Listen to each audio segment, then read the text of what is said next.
All right, everyone. Thanks for your essays. If you haven't handed your essays in, please feel free to put your burnt offerings on the pyre, the altar, whatever you want to call it. So we are moving on in the course from the Epic of John Milton, which in some ways connected this course with last semester's course insofar as writing another epic, or looking at another epic and following the conventions of the epic. We're not done with the epic. We will come to the mock epic next class.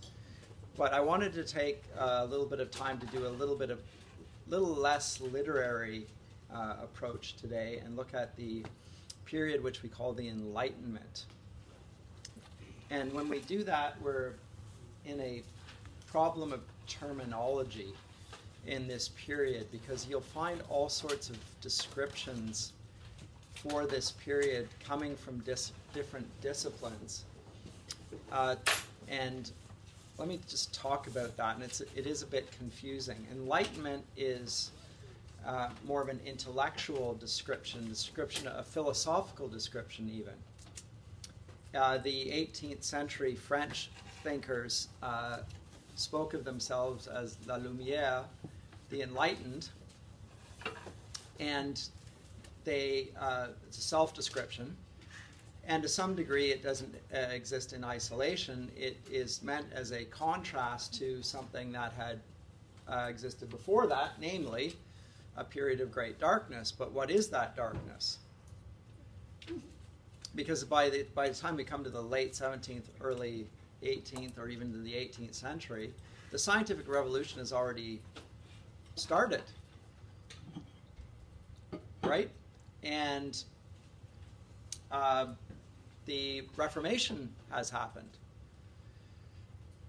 And to some degree, you can speak of modernity having started even philosophically with the writing of René Descartes in the early 17th century. And some people associate Descartes with the Enlightenment, but modern philosophy begins with Descartes, and yet he doesn't tend to be associated with the Enlightenment. So what is with this phrase?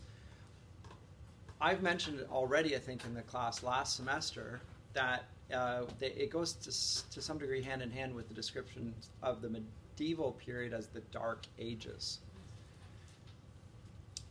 And the medieval period is the period where the classical world, having been brought to ruin by invaders from the north, or collapsed because of its own corruption internally, there's a bit of both, gave way to a Christian era. Remember, Christianity began with Christ's birth, but the public influence, the political influence, the educational influence, the political influence, these took time to manifest themselves. It took time for the faith to catch hold and to grow, which it did throughout this period. And then it was brought, to some degree, made into the official religion of the Roman Empire by Constantine in the 300s. And some think that this was the beginning of the end to some degree. You'll hear various takes on that amongst Christians, that when it became an official religion, it ceased to be the faith of the early apostles. I don't ascribe to that view myself. I do think there's something to be said for the initial purity of the apostolic era and the church fathers. I do think there's something to be said there. And that's part of what the Reformation sought to do.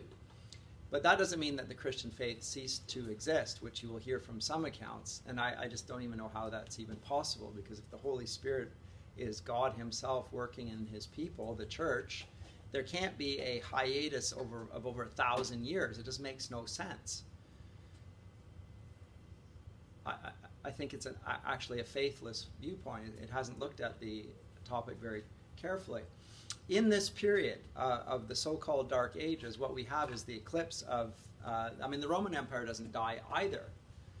It carries on, but it just doesn't have the same power, and it's been broken by invasion to become that disputed era where there are various kingdoms bringing about threats and so forth, including the rise of Islam in the 8th century. which constitutes a huge threat on the Eastern, particularly to Eastern Christendom, where it eventually overcomes it. And so the whole of North Africa, the Middle East, and all the way into what we now call Turkey, and then all the way up to Vienna, Islam is expanding by military force all the way up into the 17th century, the late 17th century actually, where it stops at the gates of Vienna. Christianity still exists during this period.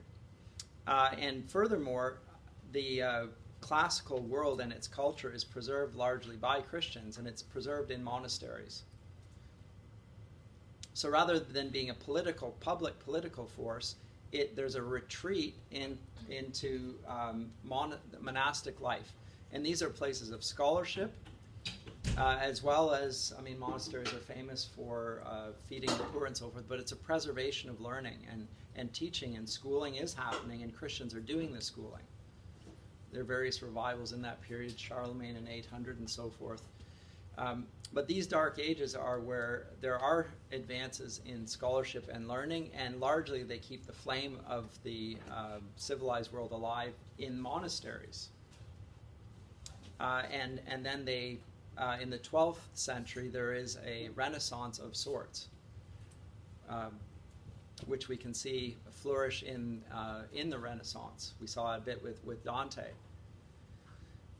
in Florentine Italy, and we can see it in the works of Thomas Aquinas. A great scholarship and learning. So these are not dark ages. In fact, C.S. Lewis has argued, and many others since that day, that the medievals were far more educated than our contemporaries are. It's just that there were fewer of them who were educated. But that's not the church's fault.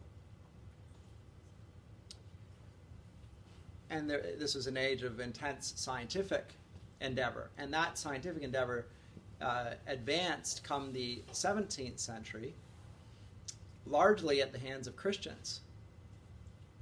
So if you look at the early scientific revolution and the scientists involved there, the overwhelming majority of them were explicit when I say explicit, their faith mattered as much to them, if not more, than their scientific enterprises.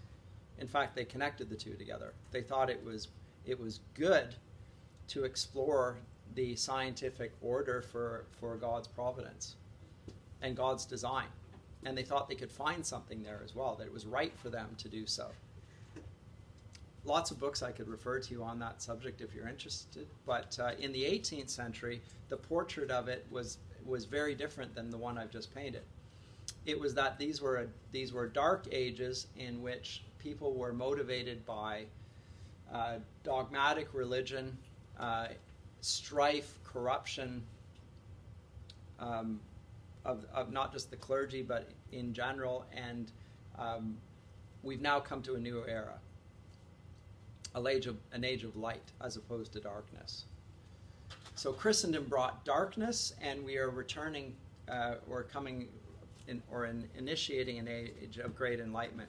So in the French Encyclopédie, which is the compendium of learning in the 18th century, Denis Diderot and others wrote this. The enlightened person was defined as one who, quote, dares to think for himself, trampling on prejudice, tradition, conventional wisdom, authority, in a word, all that enslaves most minds. Now note the description there. I'll repeat it. An enlightened person is one who dares to think for himself, trampling on prejudice, tradition, conventional wisdom, authority, in a word, all that enslaves most minds. Note the description of tradition and authority and even knowledge. It's regarded as something that enslaves. It's an extraordinary description. It's a view of inherited wisdom as an intellectual shackle on the mind. And note the attack on prejudice, not just which we share to this very day. You will almost meet nobody. In fact, I've never met anyone who would like to be called a prejudiced person. Does anyone here want to be called prejudiced? It's not something you really want to be something you want to wear. to be accused of being a prejudiced person. You're very prejudiced. Yes? In that definition, though, prejudice has a different meaning than we use it today, does it? I'm not sure it does. What do you think prejudice means today? Well, I think today the word prejudice is very closely tied to communities right now that are being attacked. So, for example, they would never have used prejudice as someone who's against homosexuality as if it were a good thing. Like, there's specific instances we use prejudice in today. I don't know. I think this was more like coming to an idea with a preconceived notion. Yes, that's correct. Versus like judging someone else for their ethnicity or religion or. Good point. So yes, so you're saying it has a broader scope, the word prejudice, and is less designating prejudice against a identity group per se. Mm-hmm. Yeah, I think that's correct. And really what you're saying, which is what I would say as well, and this is characteristic of the Enlightenment, and we'll see it in the definition of Immanuel Kant as well. It's on the board here, but it might be too small for you to read. When he is attacking prejudice, because he shares this view that prejudice is wrong, all prejudice is wrong, he is talking about preconceptions with which we come to the world and make judgments. He says we want to get rid of those. We want to go to a blank slate. Wipe the slate of history clean and look at things as it were without any preconceived biases and just look at the way things actually are. Not be directed in how we should look.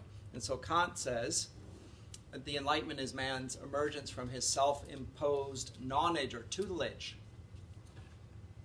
Tutelage is the inability to use one's own understanding without another's guidance. It is self-imposed if its cause lies not in a lack of understanding, but in indecision and a lack of courage to use one's own mind without another's guidance. Sapere aude, he says, dare to know. So note that it is a self-imposed state where you are dependent on another person to tell you how to think. Think for yourself. Dare to know. And Kant and the philosophers who, like Diderot, who composed this encyclopedia, are determined to eradicate prejudice, by which they mean inherited wisdom that tells us how to think about things. In that sense, prejudices.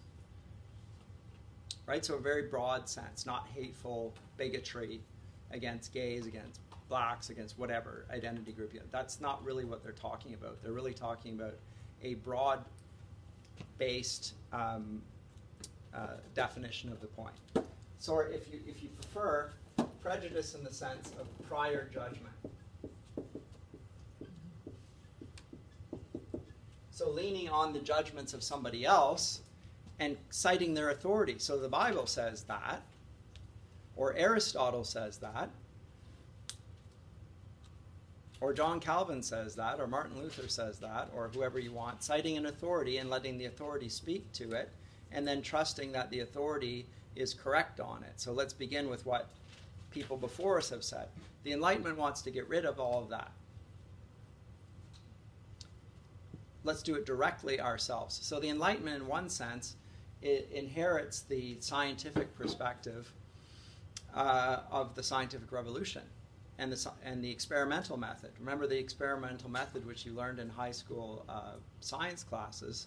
You have a purpose. Well, what were the 5 elements of the scientific method? Do you remember? You had to write. Did you learn them? Okay. The observation, hypothesis, the theory, the experiment, something like that, and the conclusion. Do you know? Oh, okay. Sorry? Therefore? No. So the scientific method. Oh, okay. Well, when I was taught in high school, so you had a purpose. You had the things that you needed to execute that, the apparatus, whatever it was. You needed stuff. What did you need to this? Then you had a method. What's the method? That's part 3. Then you had observations. Then you had a conclusion. Does that not sound familiar? Or maybe okay. Okay, good. I wasn't sure. So what are you setting out to do? Your purpose. Then you have what do you need in order to do the experiment. Then you have the method with which to do it. Then you have the observations about it, and then you have the conclusion, which is the writing up of it. Okay. And if you follow that same method and with the same purpose and with the same equipment, you ought to be able to replicate the results of the original experiment, and that will be what we call objectivity. And you'll be able to do that whether you're in Italy, whether you're in Canada, whether you're in India, whether you're in wherever. Anywhere in the world, you ought to be able to repeat it. And that will be able to verify by trial and error what has been observed here. And that will get rid of all bias, right? And that's the scientific method, right? We try it, and we make mistakes, and then we try it again, and then if we get something that works, so now we've learned something. That's objective knowledge. That's what the Enlightenment seeks to do with all of knowledge. So let's not start with the hypothesis that the Bible's right or that Aristotle's right. Let's look at the world as we see it and then go from there. I think we can see the Enlightenment influence in our education to this day.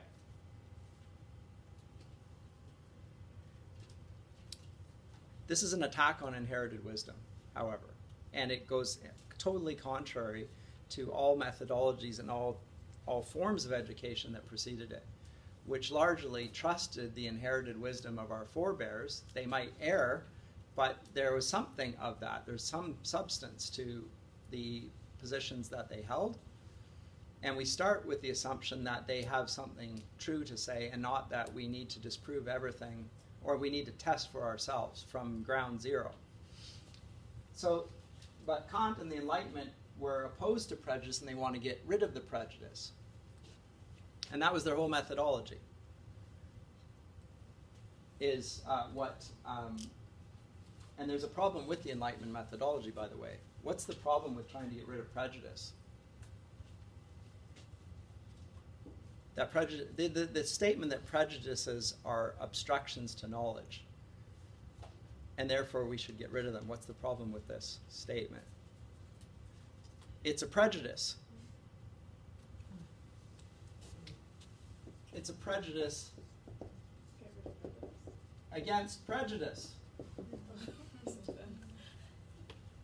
It's a prior judgment that all prior judgments are in error, but it's an unexamined one. We want to get rid of unexamined judgments, but the judgment that unexamined judgments are bad is itself an unexamined judgment. What if they're not? That didn't occur to them. So there's a general tendency from the Enlightenment period onward to first get rid of all the hedges around civilization and then see what will happen afterwards, by which point it's too late because the hedges were there for a reason. Right? There was a reason why people thought these things were the case. And after you've removed them, it's too late to reconstruct them very simply. And the process of experimentation takes a long time. But it is one big experiment. The Enlightenment is an experiment on human nature, which is conducted in the name of reason. So we associate the Enlightenment with rationalism and with the age of reason, which is it's sometimes called. It's symbolized by Louis XIV, the Sun King, and his palace in Versailles, France, which exists to this day. And if you ever go to, has anyone been to Versailles in France? No, not surprised, you're still young. If you go there, it's just outside Paris, and it's a city on a hill, or it's a palace on a hill. So if you go to the palace, I wonder if I can get a picture of Versailles from the perspective of Versailles.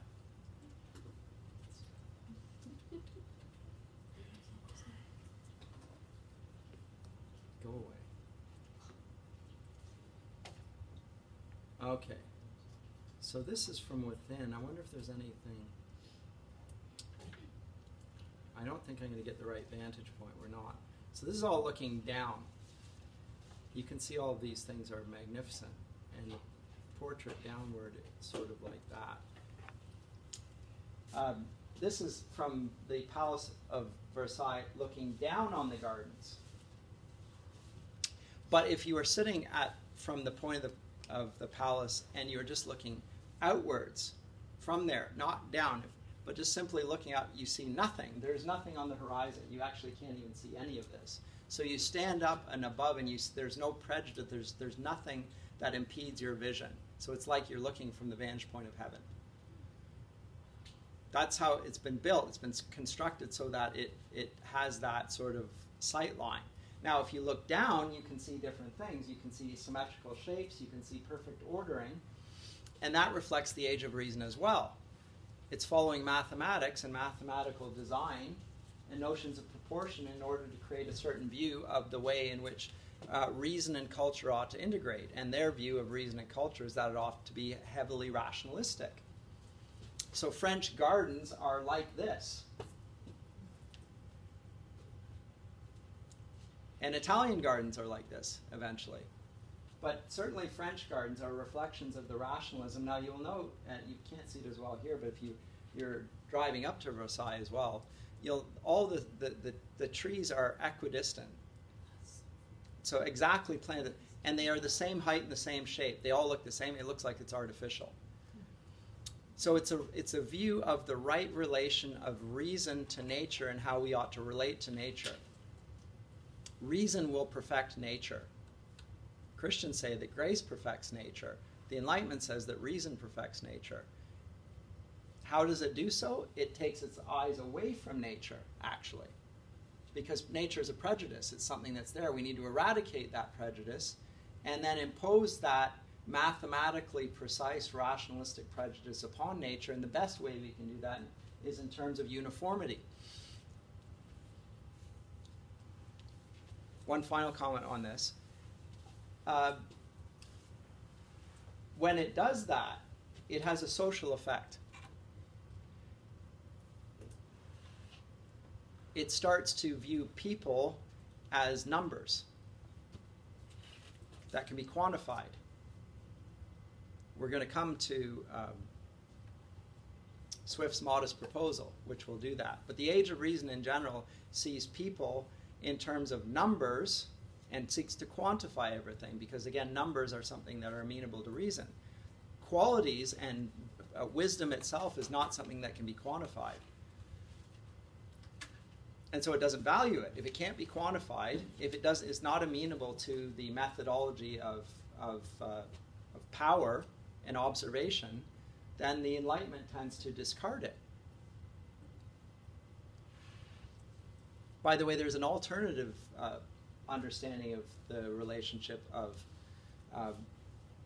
people to culture. That's the English garden, which is a sort of a sprawling, I don't want to say mess, but that it's not as precise and uniform. Do you know what an English garden looks like? Let's see if I can give you a portrait of an English garden. I'm just using this as an illustration. I think it tends to be a helpful visual image.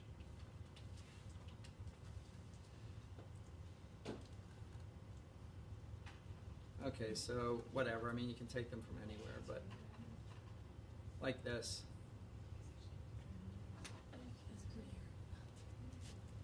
It might be prettier, but it's not as uniform or organized. It's letting nature be a little bit more natural. It's a view of the right relation of culture to nature. And there is a theory that always underlies the relation of culture to nature. What's the right proportion? The French take on it, the Enlightenment take, is that nature needs to be dominated by reason. This is the age of reason. And so nature will reflect that. It will have this uniformity, this mathematical precision to it. And American cities, by the way, are built on this understanding. So if you go to New York City, which is the quintessential Enlightenment city, you will find that it is organized in accordance with blocks. It doesn't make any sense to Europeans, by the way, blocks. But it's the grid system.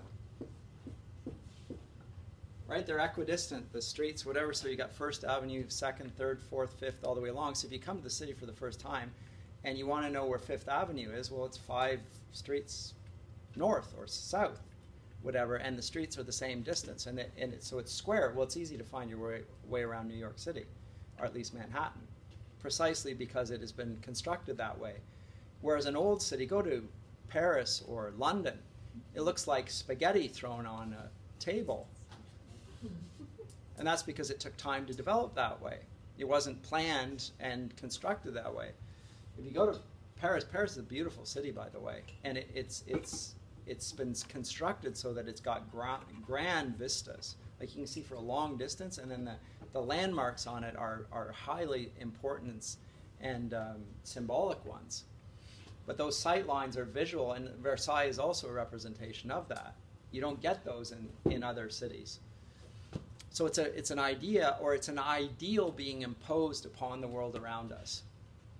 And it's reflected in all manner of things. You can see it in painting as well. I'm not going to talk about painting now, but I think gardens is a good way of illustrating it. Yes? Is this around the same time that the golden ratio was discovered? Which is? It's like a series of numbers that they, it's like all nature's supposed to have and possess. Like if you did math to everything, it all goes into That is, I believe that's an ancient. Yeah, it's much older. It's an ancient observation. And it's not, by the way, the Enlightenment's take on nature, that the world is mathematically conformable, that is an ancient hypothesis. The 7 liberal arts, which were central to the beginning of the university, which is a Christian institution, by the way. So in the Dark Ages, what began? The university. Christian institution. It did not exist in the classical world. It did exist in the Christian era. It arose and flourished in certain cities in Europe, with the idea that all types of knowledge held together in a certain way, and in particular connected in the person and character of God, who is the essence of beauty, goodness, and truth. These universal characteristics, they were all united in one. So in Christ, all things hold together. There's a unity to the whole body of knowledge. Now, in the liberal arts, there are the Trivium and the Quadrivium. The Trivium are the word arts, and the Quadrivium are the number arts. So in the Trivium is grammar, logic, and rhetoric. The Quadrivium is arithmetic, geometry, astronomy, and I'm always drawing a blank here. What is it? Anyway, but they're all mathematical, and they understand that what underlying the appearances are numbers. They can explain that. Astronomy is the study of number in relation to space. Mathematics in relation to other numbers. Geometry in terms of the measurement of the Earth, etc. So it's an application of number to all of things. So it's not new, and the golden ratio is connected to the Quadrivium then. But the Enlightenment sees this as a method to go after everything, and in particular its attack on inherited knowledge. So it's not wrong in one sense, because you can observe mathematics underlie the whole natural order. It's most present in music. Oh yeah, that's the 4th element of the Quadrivium. How could I forget? It's music. Music is one of the 7 liberal arts, and it's part of the Quadrivium, the sciences, as we would call them. You ever thought of music as a science? They did, because it's mathematically precise. The music theory, it's mathematically precise, like absolutely unbreakably. So there's a harmony which you can hear, which you can also observe in terms of the mathematical precision, and therefore it's an applied sense, or it's a heard sense of something you can't see, namely number. Yes? So going back to the gardens, in the structure and exact formatting of how it would be French, the French garden, in comparison to that. The English does that garden. also correspond to the way that culture is and the way that people believe things in life, like that? It has a precise. Ideas have consequences, to quote a famous book. But yes, I would say that it does. So the consequence of this is that prejudices need to be eradicated. Well, what are prejudices? Well, they're obstructions to rationality. So in terms of the French politics, they need to be reorganized in accordance with rational principles. That means people need to be moved and moved along so that society functions better. It's called Enlightened Absolutism politically. Society gets reorganized in accordance with rational principles, with the idea that it will function better, and you might have to crack a few eggs to make an omelet. Some people might need to be eradicated or moved on. That's partly what a modest proposal is about. We need to, as I say, crack a few eggs along the way. Those are human lives. Well, not to the Enlightenment, they're not. They're impediments to the progress. Yes? I find it pretty ironic about absolutism talking about how there needs to be political upheaval, how that ended for France. Well, it ended up in the French Revolution with Louis the 16th, so the 14th successor, having his head chopped off, and with a revolution, a revolt against the inherited wisdom represented by the aristocracy and the clergy. So it's the people overthrowing that in the name of reason. And then they in the French Revolution, they created a statue to reason. And then they changed the week from 7 days to 10 days because that was conformable with mathematical reasoning again. Didn't work very well, by the way. Just created chaos. But the idea was there. If we do this, it will result in a better society in the name of liberty, equality, and fraternity, the French Revolution. I always asked where they got the money for Versailles, and that was probably a good reason for overthrowing the colony. Absolutely. No, and so there were genuine reasons for grievance amongst the common people. And part of it, though, was created by the Enlightened Absolutists. So yes, we're doing it in terms of reason, and you're going to have to suffer for it, but we're not going to. And that's just perfectly reasonable. Of course it's reasonable, because we're the aristocrats. We're the enlightened, and the Dark Ages weren't just the Dark Ages, they're the dark people. Maybe not physically dark, but let me get to that point right now then. This is also the age when mass slavery is taking place, which is usually pegged to Christians, because again, this is on the surface, a Christian period still. We speak of Christendom in the 18th century. And there's no doubt about the fact that the church was influential. But the Enlightenment is when the slave trade really takes on legs. And people are regarded as commodities and things to be shipped around. Remember, slavery was abolished in medieval Europe. That's another interesting point. Those Dark Ages, slavery was abolished in Europe. Christendom, for the first time in human history. Slavery always existed in the ancient world. It exists to this day under Islam. It was eradicated in the Dark Ages of Christendom, medieval Europe. But it returned when the New World was discovered and the Enlightenment took hold and people started to be considered as things, and what they were distinguishable by their reason. Their reasoning powers. But who doesn't have that same advanced scientific reasoning power? Well, people that have not yet borne the fruits of the scientific revolution. Who are those people? Well, people outside of Europe.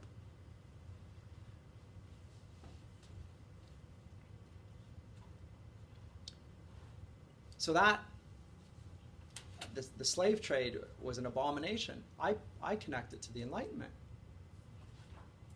And with the Enlightenment project, and with the privileging of reasoning power over all other human attributes. That was a whole lecture unto itself, actually. I have actually lectured on that at the University of Toronto. But you can find that on my YouTube channel if you want. That was an interesting endeavor. It was back when I was foolish, which I may still be, but went quite well, actually. I thought I might not leave with my head on my shoulders, but... They love the Enlightenment there. Oh yeah, of course they do. That's what I was taught when I was there. Sure. Yeah, but largely because it's eradicating the prejudice, which is Christianity, which is an unexamined prejudice, they would say. and it's been the cause of all sorts of oppression, et cetera, et cetera. Well, if you examine the historic evidence, again, the one thing that glaringly leaps out is that under Christendom, before the Enlightenment, slavery is abolished. When Enlightenment comes about, slavery comes back. And not just the slavery of the trade of African slaves. The Irish are also made slaves. So are Eastern Europeans.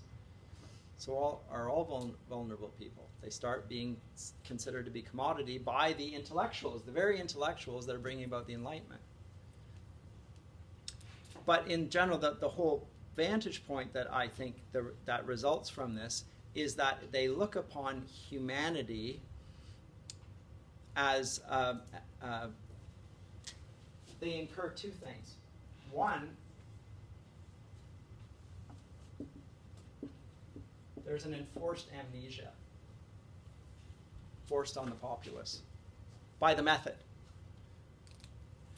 What are the symptoms of amnesia?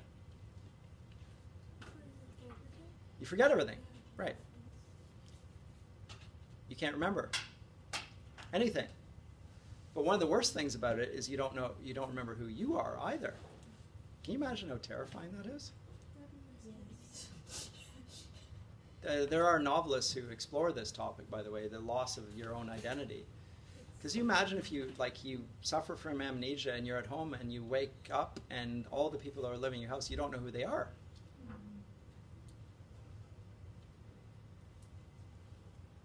Think about the effect on the people around you then. What is the effect of living with an amnesiac as well? If they don't know who they are and how they relate to you, or rather they've discounted it and they regard it as a prejudice and they think they don't need to be governed by those existing relationships, because remember they've abandoned the past, but they're going to not just the past, but all relationships are be insignificant in the name of reason. Who else is going to have a questionable relationship to these people? All the people around them. So amnesiacs who don't recognize that this is my wife and I have a certain type of relationship with her, that I can no longer be trusted. Because I have even myself, I don't even know how, as a character, my character has been wiped out. Because memory was an important part of my character. I'm a father here, I'm a husband here, I'm a professor here, I'm a Christian here, but if all of those things are wiped out, now I'm just a man of a certain age with certain capacities, and I can do anything. If I'm really an amnesiac, I am liberated from all of those prejudices, which means I can never be trusted. Because I don't even know what I'm going to do. This is the effect of the Enlightenment. So it has this self-imposed, it sounds great, we're going to dare to know by attacking prejudice, by getting rid of, once again, tradition. So we're going to we dare to think for ourselves, trampling on prejudice, tradition, conventional wisdom, authority, in a word, all that enslaves most minds. We're liberated from all those things. Well, now we're liberated from everything that would mark us as human beings. And the belief is that we retain our humanity, or we become more human by getting rid of those things. As I say, this is a prejudice against prejudice. That's the problem here. And the effect is plain, to my mind. It results in vast, widespread exploitation of other people, the environment, and even of ourselves. So it's the most wicked doctrine ever invented. So there's an amnesia. Now it's being pushed at the aim of the attack is the church or Christianity, although the chief target is Christ himself, I would say, in whose image we live and move and have our being. And that's because the illustration that really demonstrates this, and I'm going to talk about this over the next month and a half, is the idea of the ideal of the orphan.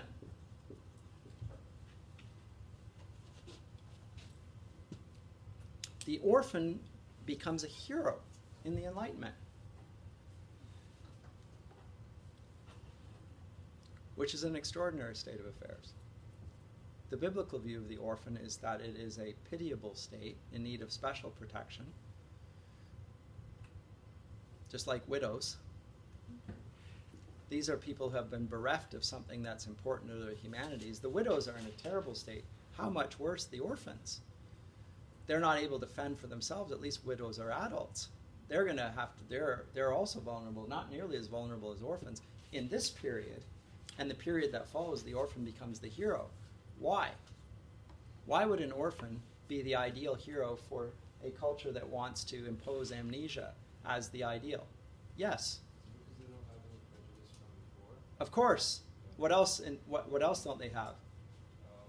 People to look up to. Parents. They have nothing to remember. They have nothing to remember because they have nobody to teach them. They have no natural authorities over them. Now you can say, okay, well that makes perfect sense what you said. Then think of the heroes of fiction that come from the 18th century onwards. Now they particularly get represented in the Romantic period, which we're going to come to. But think about it.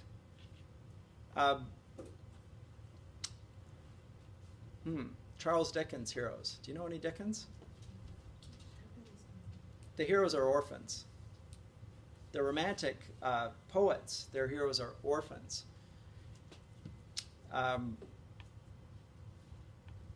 Moving on to the 20th century, or even still the 19th century.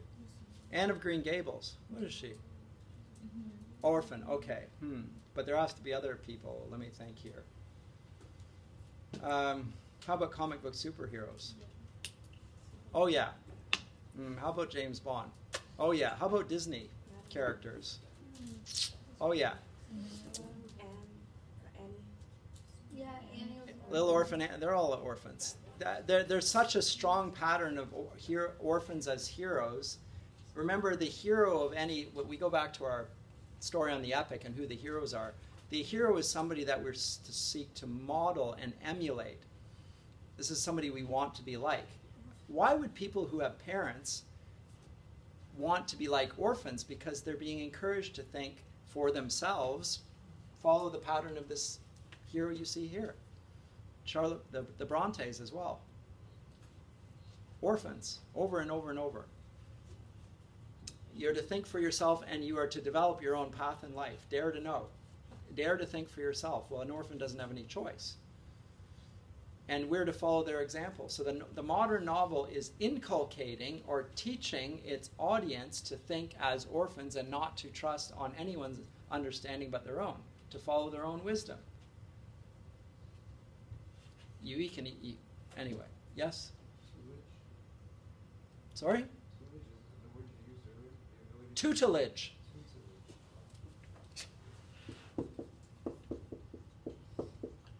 Yeah, the document I had translated the German as nonage, but nobody knows what nonage is. Tutelage is a little bit better. A tutor is a teacher, to be under the teaching influence of somebody. You're your own teacher now. It gets passed on into education theory, by the way. You don't go to teachers to learn. You can learn for yourself. Let the child direct his own learning. It's the Montessori method. It's a romantic pedagogy. It's not the classical pedagogy, by the way. It's the romantic one. The child knows best what's best for the child. Let the child flourish. Do what comes natural. So all of these things we can note, and again, these are features, I would say, of the Enlightenment period. They stand out.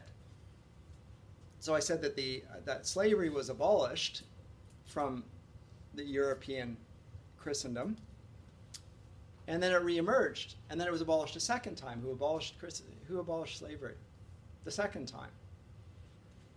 Britain. I think it's 18. William Wilberforce. There were Emily Pankhurst. There's a variety of abolitionists. Yeah. But they were Christians saying that these people are image bearers of God. We have no right to do such things. And it was abolished for the second time in Britain. And then the same thing happened. There was a civil war fought over it. Now there are Christians on both sides, so-called. Right? So it's not an there's some ambiguity there because it was justified biblically as well. But in the end, those that abolished it had a better case.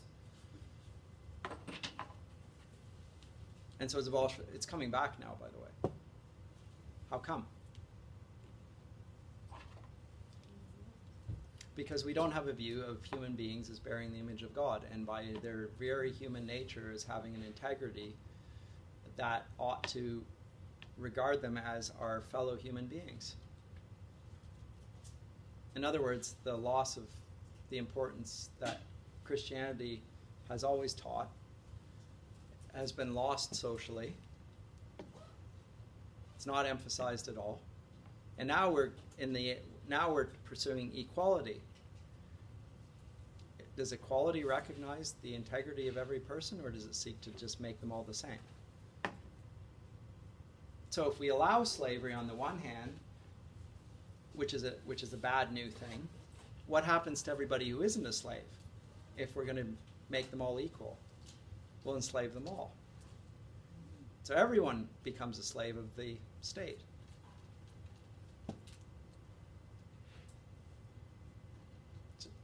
Taxation. If you work, your taxes are going to the government.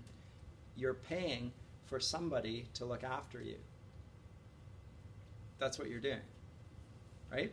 So if you're 50% taxation rate, I mean, depends on how much you earn, but half of the year your wages are going to someone other than yourself. In the name of equality, we need to raise taxation. Okay, what's the effect of that going to be? A greater amount of the time, I'm going to be working for somebody else. I call that a form of slavery. I'm not talking about chains, although that's a form. There's sexual slavery. There's all sorts of horrible forms. But the effect is of the growth of government in the name of equality and making sure that there's justice and social justice is to make everybody equal. And that is to try and fix the problem of inequality. It's an Enlightenment aim, by the way. So the Enlightenment is expressed also in the French Revolution. The aims of the French revolutionaries are liberty, equality, and fraternity. Those are the English equivalents. Liberté, égalité, fraternité. Liberty. Liberty from what? Oppression. The aristocrats. So you throw off the political oppressors. Revolution. In the name of equality. Okay. How do we see that? Various ways. But there's a leveling that's taking place. We're trying to make things more equal. Not a bad aim, necessarily, per se. Fraternity?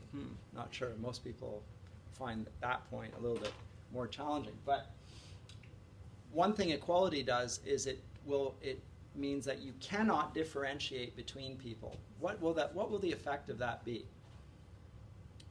Economically, it sounds good, by the way.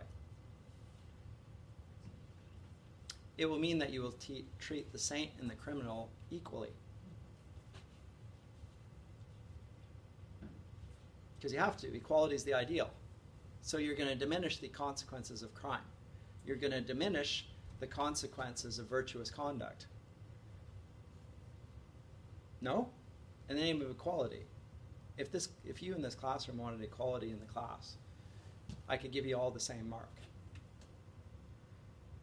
If it was an A, you might be happy. If it was a B, you'd be a little less happy. If it was a C, there'd be a revolt.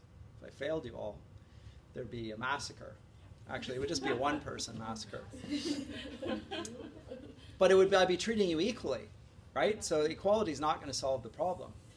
But even if it was a B, or if it was an A, what would the effect be on everyone's conduct? The people who work hard and are gifted and have long applied their gifts to attain those grades would stop working so hard because they know what the outcome would be the same. Immediately. So there'd be no incentive for being good, and they wouldn't be good for the sake of good, because equality is actually the final outcome. So it would actually diminish virtue. And it would reward bad conduct, because the outcome would be the same. These are Enlightenment aims. I think that they remain with us, and they are pernicious to human nature. Yes, sir? I think there's a larger debate starting about equality of outcome versus equality of opportunity. That equality of outcome is what you're talking about, that the end goal is we're all the same, like you're putting everybody the same instead of each individual gets an equal opportunity. So an equality of opportunity is better, because let's say the economic scenario. Sure. We always like to picture everyone being rich versus few people being rich and most people being somewhere else on a scale of becoming rich. For sure.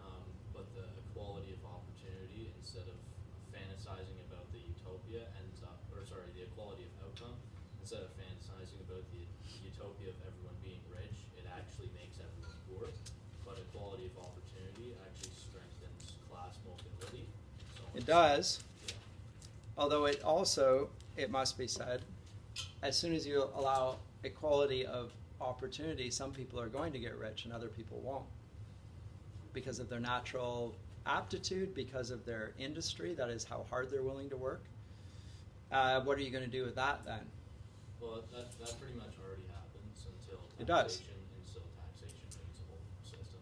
Right. But, So then the question is there a way of a better society that doesn't come from the top down, that is by government, a government-imposed form of equality? In other words, so for instance, if those who are wealthy and industrious do well by that, is there not a means by which they can help people who have not done as well and are disadvantaged in some ways? Yes, it's called charity, which is giving, and you're doing it for the purpose of benevolence, whereas the government-enforced charity takes away the fruits of benevolence, or the reward for benevolence. I mean, like, if I do something just for the sake of somebody, because I want to show them God's grace, or the fact that I regard their situation as one that I want to help with, I feel good about that, because there's nothing in it for me. The social effect of that is that I'm connected now with people who are below me for whatever reason. So there's a connection there between both, that goes both ways. When it comes from on high, it sort of superficially solves the problem, but it doesn't get rid of the problem of envy between people. And that's why socialism always fails, by the way. Always has. And it can't succeed, because human nature is the problem there. So anyway, these are just interesting observations. As I say, this class we're talking about ideas to some extent. One of the great writers of the Enlightenment period is a Scottish philosopher by the name of David Hume. I want to talk about him as well. He was on our list. Now, David Hume was famously connected to the Scottish Enlightenment, and he rejected abstract and theoretical truths. He wanted to do it more empirically. Now, so Kant and the German and French school were called the rationalists. Hume was more of the British school, and he would be called an empiricist. And he wanted more empirical demonstrations of this, and so he would follow more rigorously the scientific method for that. But he demanded that we reject every system, however subtle or ingenious, which is not founded on fact and observation. What will be included under that? Well, Christianity, because you can't observe the facts of Christianity empirically. I can't observe the miracles. I can't even observe that Christ lived. I can't observe that Moses did what he is said to do in Scripture. So again, it has the same effect of it rejects the authority of revealed truth. It has to, because the methodology does. It's a methodological rejection. And he will talk about the fact-value distinction.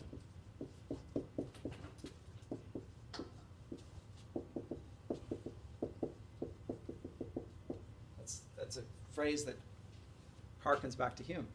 Facts are things that we can establish by our own doing. We can make them true. We can verify them by our actions. Those are facts.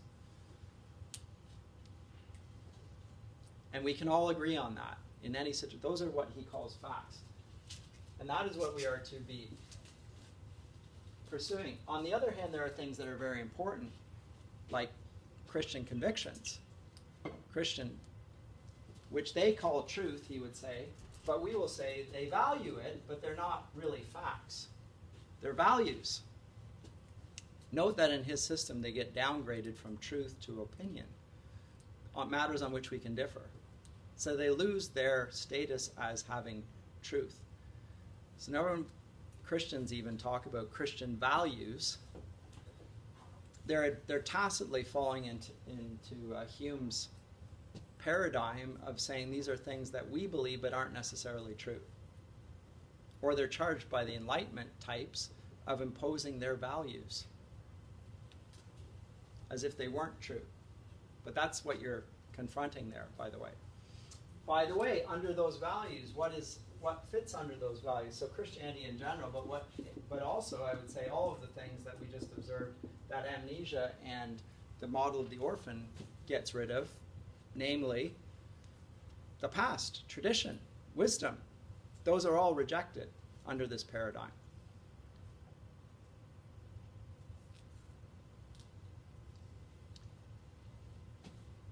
Methodologically.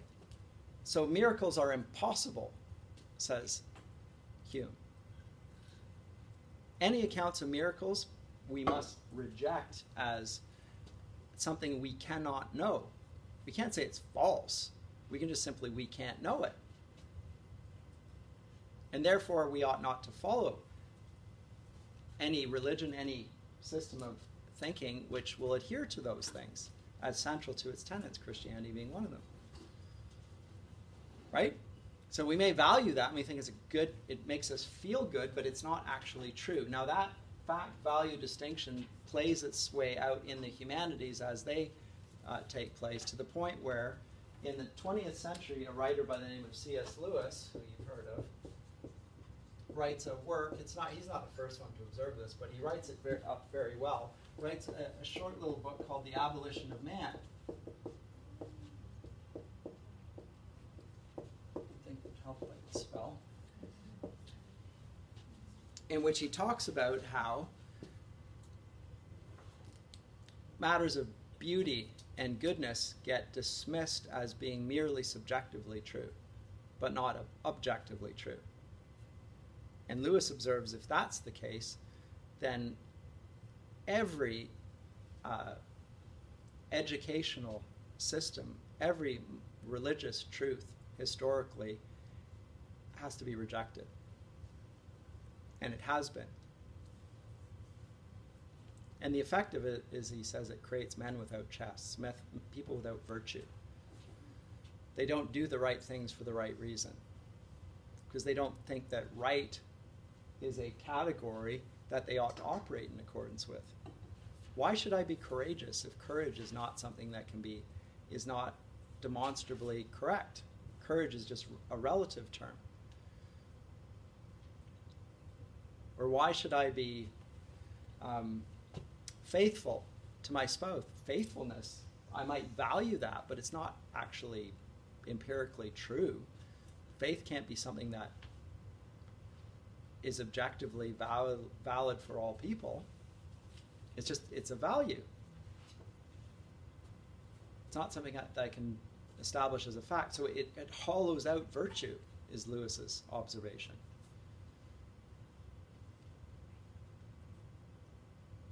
But he says that actually that approach, nobody actually lives in accordance with that.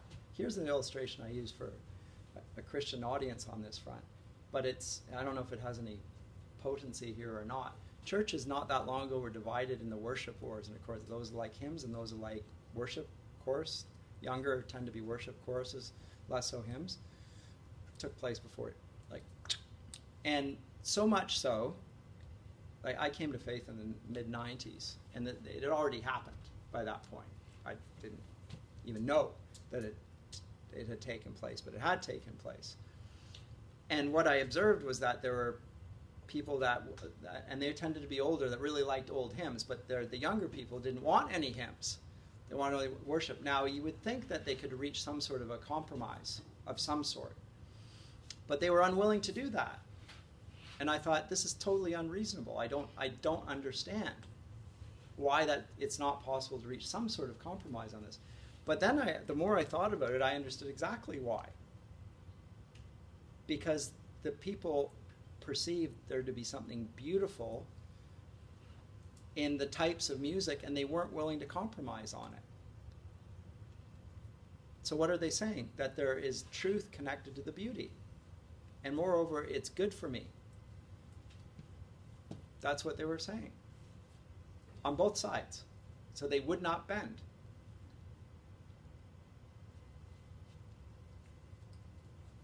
So it wasn't just people being bloody-minded and saying, I'm not going to, and I'm going. It was them saying, this is so important to me that I won't move at all. And that's because they recognize that there is an objective validity to truth, beauty, and goodness, which once again were the things that were noted of God's own character. He is the essence of these three things: beauty, truth, and goodness. He's the way, the truth, and the life. He is the kalos hupumenos, the beautiful shepherd. It's not even the good shepherd, he's the beautiful shepherd, actually, it says in the Greek. And he is goodness. Well, God is good. Everyone recognizes that. In fact, he is the essence of all these things. It's defined by his character. All these things are defined by God's character. And they understand that in debating things that are merely aesthetic, but nobody thinks it's merely aesthetic. Because it's not merely aesthetic. This is where my feelings connect with truth. And I won't give way on that. Now, I think this is a big debate, and I don't want to get into all that. I'm just saying that people always act in accordance with truth and goodness as if they were objectively verifiable, and they can't avoid doing it. So Hume's thesis here ends up being false. The fact-value distinction is erroneous. There is no such distinction. There is an objective validity to goodness, which has been universally acknowledged. Lewis, if you read chapter 2 of that Abolition of Man, he calls it the Tao.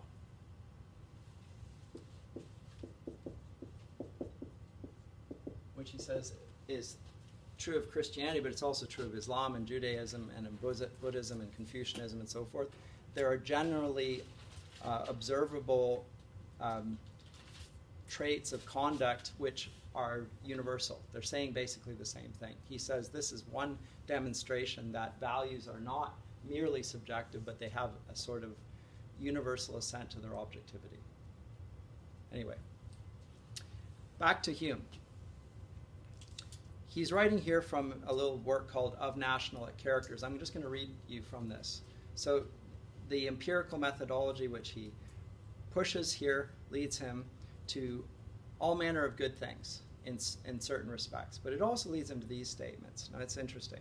This is from Of National Characters. I am apt, says Hume, to suspect the Negroes to be naturally inferior to the whites. There scarcely ever was a civilized nation of that complexion, nor even any individual eminent either in action or speculation. No ingenious manufactures amongst them, no arts, no sciences. On the other hand, the most rude and barbarous of the whites, such as the ancient Germans, the present Tartars, have still something eminent about them in their valor, form of government, or some other particular. Such a uniform and constant difference could not happen in so many countries and ages if nature had not made an original distinction between these breeds of men. Not to mention our colonies, there are Negro slaves dispersed all over Europe, of whom none ever discovered any symptoms of ingenuity. Though low people without education will start up amongst us and distinguish themselves in every profession. In Jamaica, indeed, they talk of one Negro as a man of parts and learning, but it is likely he is admired for slender accomplishments, like a parrot who speaks a few words plainly. This is terrible, right? Listen to it and you're sort of shuddering. Look at the generalizing observations that are being made here. And note how also he is not going to attribute, first of all, he's ignorant of African peoples. He's clearly not got any empirical observation. He's reading accounts of this. Who are writing these accounts, by the way, about the Africans? Who do you think is writing the accounts that Hume is reading? Aside from white Europeans. People are going there to trade them. Do you think they're going to be biased in their portrait of them? Are they portray them as having great potential, but they're being shackled by false religion, by idolatrous? But you might read that amongst Christians, actually. But is Hume not going to discount those because of their Christianity? Of course, that's his bias. Anyway, the interesting thing about this is that observations are now being made, empirical observations, on the basis of skin, which, if you read about the accounts of slavery in the ancient world, was never the case. They never judged people in accordance with their color of their skin, even ancient slavery. You could be a Roman citizen and be an African. Augustine was an African, by the way. St. Augustine, North Africa. You just simply had to be a part of the Roman Empire, but it didn't matter if you didn't have to be an Italian. You just had to be a part of the empire. That brought you into the empire. And so your slavery had nothing to do with your skin color, whereas here it's solely related to precisely that. So judgment on human nature is being made empirically on the basis of things that can be seen. It justifies it empirically. It will then lead into, eventually, to social Darwinism in the 20th century. Note it's an Enlightenment perspective. Makes Hume sound like a bad guy, which I think his ideas are repugnant, but he would be common with his age, and you'd probably read similar things from those who call themselves Christians, I suspect. But it's extraordinary, I think. Let me move on finally to the Marquis de Sade. See, he was on our list as well. Now, the Marquis de Sade, have you ever heard of the Marquis de Sade? If you haven't, then that's good. He's the one from whom we derive the phrase sadistic and sadism. The Marquis de Sade is a product of the Enlightenment. Known for his erotic writings, and marked, these erotic writings are marked by a propensity and an appetite for violence and cruelty, hence sadism, to take erotic pleasure from the torture of another person. Masochism, by the way, is the erotic pleasure that one derives from being mistreated. Now, he's an extreme in the Enlightenment in some ways, but I think there's an interesting observation to be made about the consequence of liberating himself from all what Hume calls values, all sense of goodness and virtue and beauty. The Marquis de Sade agrees with Hume that these things are just values that are not objectively true. What's the consequence of this? This is from Philosophy in the Bedroom. Thus, my dear Eugenie, is the manner of these people's arguing, and from my experience and studies I may add thereunto, that cruelty, very far from being a vice, is the first sentiment nature injects in us all. Because we're getting back to nature. Remember, we're getting rid of civilization. We're getting rid of wisdom. We're going to go back to nature. What's the effect of this? And he says, well, in our most natural state, we're not good people. We're, in fact, very bad people. It's natural for us. The infant breaks his toy, bites his nurse's breast, strangles his canary long before he's able to reason. Now, I don't know where this grew up, but even my kids at their worst never do this, but I think some probably do. But he's saying it's universal that they do this. Cruelty is stamped in animals, in whom, as I think I have said, nature's laws are more emphatically to be read than in ourselves. Cruelty exists among savages, so much nearer to nature than civilized men are. Absurd, then, to maintain cruelty as a consequence of depravity. So the more natural you are, the more depraved you are. Now, once he's made this connection between our nature in its most uncivilized form and cruelty, the more he is going to say it's natural for us and it's good for us to be cruel because we're following our nature. And to follow our nature is to be enlightened.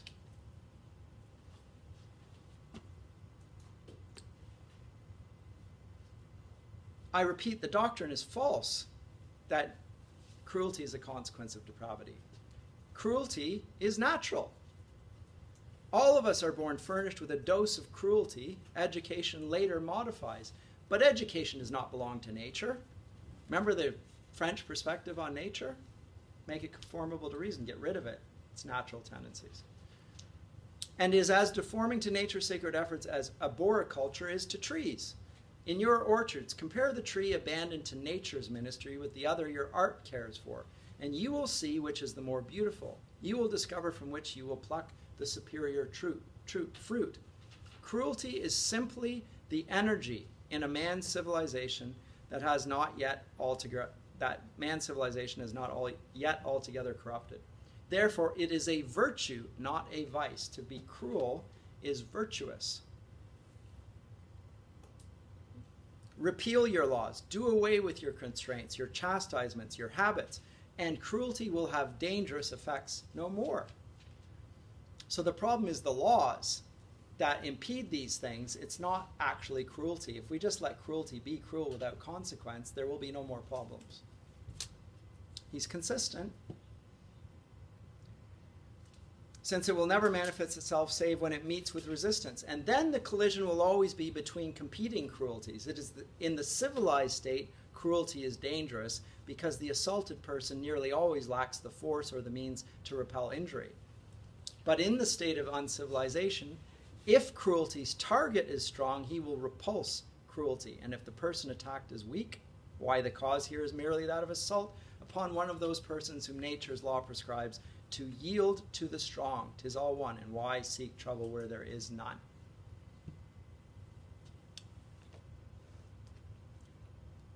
It's extraordinary. It's shocking. Sadomasochism emerges in the Enlightenment and it never goes away.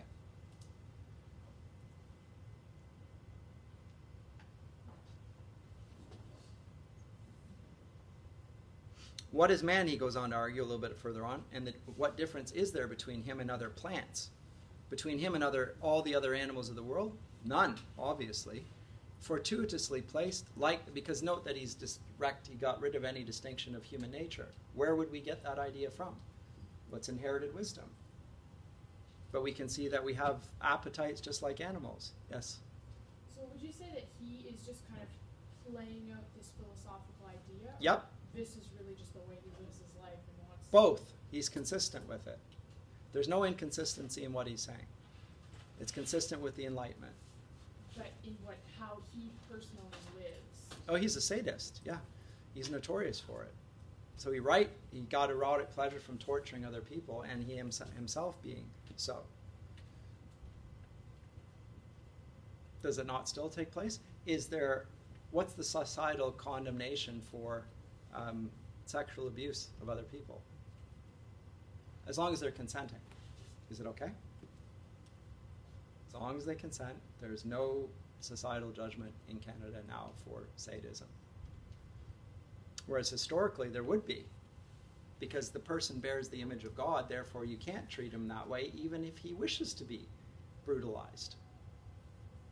So the state will say this is a violation of another person, and even if the person consents, he's not of his right mind, and in any sense we want to preserve the image of God in that person, and we're going to punish the assault on that person.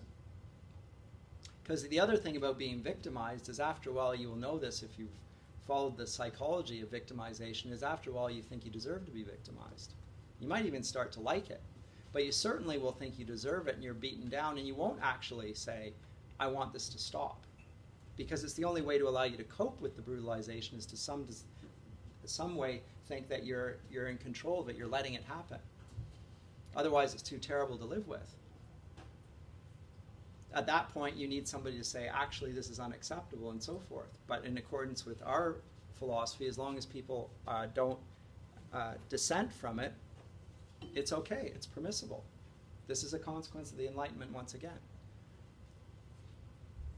Anyway, let me leave off with that. I just wanted to give a simple, and it was a big, broad stroke portrait of the Enlightenment. I think you might find it helpful in the classes ahead, but we'll come to them next time.